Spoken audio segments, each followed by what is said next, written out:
But, you know, it's funny. I listened to the promo the other day of Jackie's Joke Hunt.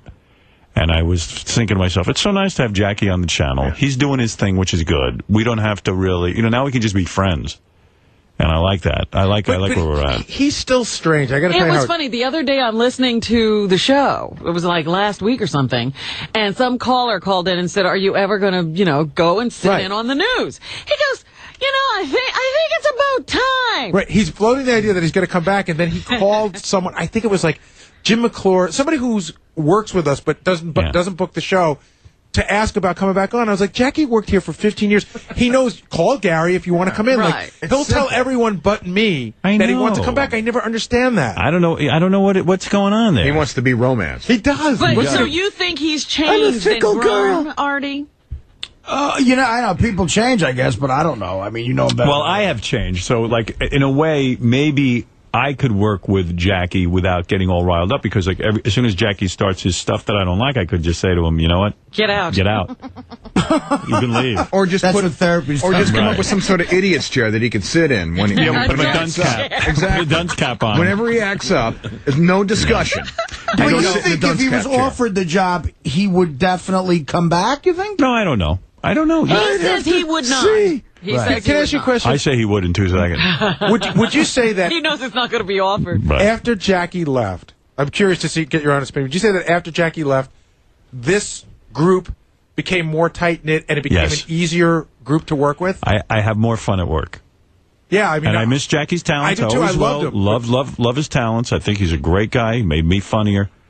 But there was always an edge. There was. It was too much tension. Like I just know, like with Artie here, I know, like we're all like, let's go do this. Great, it's easy. Let's go do it. It was always like, well, you gotta. If you want me there, I need a car. Yes. And it's not so fast. Everything was not so fast. That's it. Not so fast. We have to negotiate. I'll tell you the moment of the show that I used to love every day, when he started licking the fingers to pull up his plug. Oh, yeah. We talked about... make noise to give Howard the sign that he was going to give him his plug.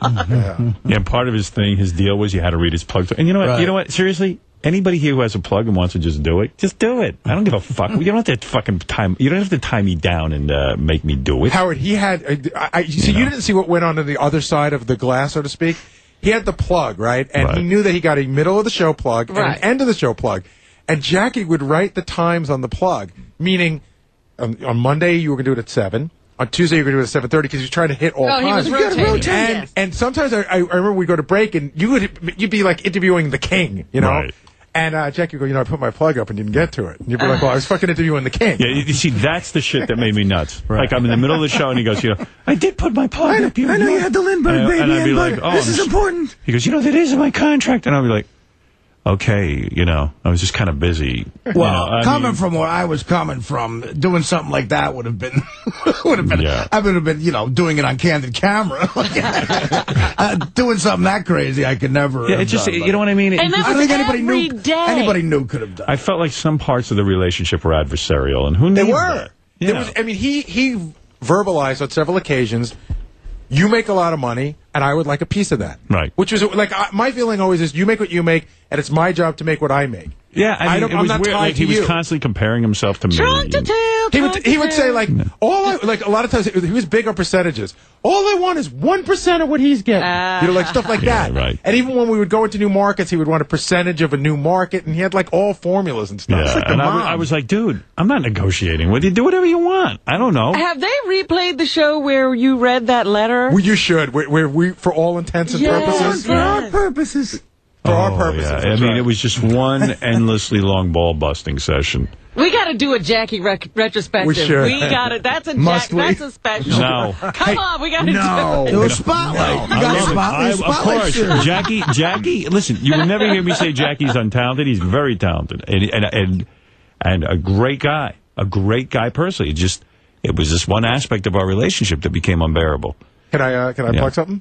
Sure. This Saturday night, we're going to be at the Hard Rock Hotel in Vegas. See? I broke ground for this. Hosting a party at Body English for it's NASCAR weekend in Vegas. A lot of hot broads at Body English.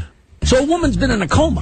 A woman's been in a coma for years. Yeah. Years. She can't do anything for herself. Her husband's freaking out. And one day the woman who's cleaning her up is giving her a sponge bath, and a sponge goes over her vaginal area.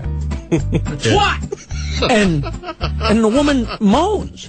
She goes, oh. Imagine that. So the nurse calls in. The doctor looks at her and examines her. He says, my God, maybe we can snap her out of this. And they call up her husband and say, listen, we're going to put the heart monitor out here, and you go in and have sex with her.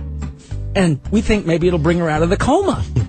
So they put the monitor out in the hall, and the guy goes in there with his wife, and they're watching the monitor, and all of a sudden the monitor goes flatline. And the doctor and nurse run in and said, she's dead.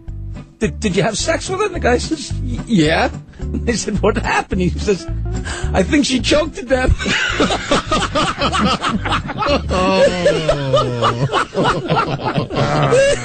Why didn't I see that? I don't get it. He told the joke wrong. This has nothing to do I don't with doctors and understand nurses, it. but He's the somebody sent me joke this, expert. and Wait a second. I don't get the joke. He's the Am I an joke idiot? expert, and he told the joke wrong. I know that. What Jerry. is It was the an joke? oral. Yes. Well, I mean, evidently, he fucked her face. He blew her. Right. yeah, He so was that's- supposed to go in and pleasure her. Right. But he got it wrong, and he stuck his dick in her mouth and she choked. Oh, okay. All right. I'm sorry I didn't get it.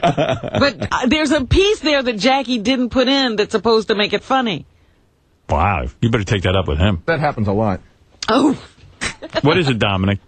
First of all, after 20 years, I remember the contract before the last one where you bent and twisted and turned to keep him alive. I'm talking about the one before the one when he quit. There was a previous walkout. Dominic's absolutely right. There were more than one walkout. Yeah, no, there was one time where he almost walked out, but the second time was, in essence, a Walkout. job action, and that was the one where Robin didn't talk to him for months. Right.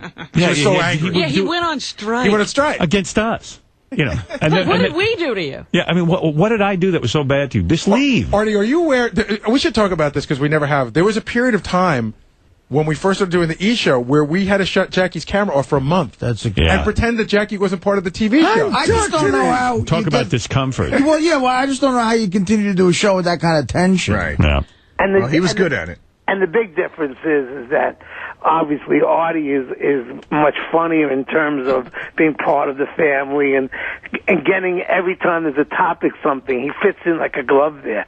I mean, it's incredible. How much do you think was Nancy's influence over the years? You know, I don't blame Nancy. You know, Jackie was a big boy, but the fact of the matter is Jackie, and not Nancy, but he had a lot of friends, though, who would talk in his ear and tell him shit. And He's a classic example of that show. Yeah. That show can't operate without you, Jackie. Yeah. And That's a what lot people of, you know, tell him. anybody who works on the show gets that all the time. You know what I mean? The show can't operate without you. Right, But, So listen to it. Yeah, Listen, you know. when you go out to these gigs, it's intoxicating, because Right. you feel like you walk out there and there's 4,000 people in St. Louis going nuts because they're, the closest thing they have to you being there, and you do feel like, wow, you could get drunk with that, and Yeah. show business is really, Filled with people who get told you can do it. You know, you can you learn from people's mistakes in the Well, past. being with you, creates opportunities, but you have to go in there and do what you do.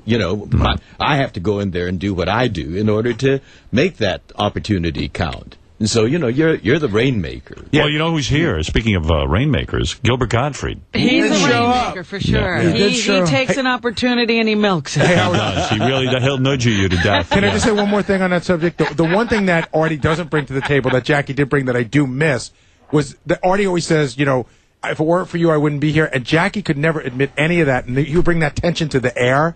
And I love when you guys would fight. You would say, Jackie, you think you got Hollywood Squares because you're funny or because you're on the show?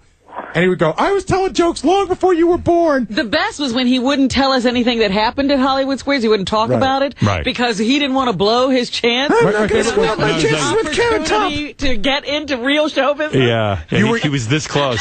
my favorite was you were keeping him off the dais of the Friday Right, roast right. because everyone hated you so much they put Jackie on. Right. Meanwhile, he's still not on there. He got on. Dominic. Yeah, and I used to say to him, who cares if you're on the dais of the Fridays? You're on the Howard Stern show. We have a radio show that's one of the most powerful shows in the world. I have it on good authority. I love when he would fight you on it. You guys would know. fight on the air because it was such real tension. Yeah, well. No, there's nothing more fascinating than real tension like that. As hard as it is for people in the studio, when you listen, though, that's If anybody it's misses, beauty. if anybody misses real tension, I'll yell at Fred. I can get that going in 2 seconds. Fred can be very tense. Thank you, Dominic. Thank you.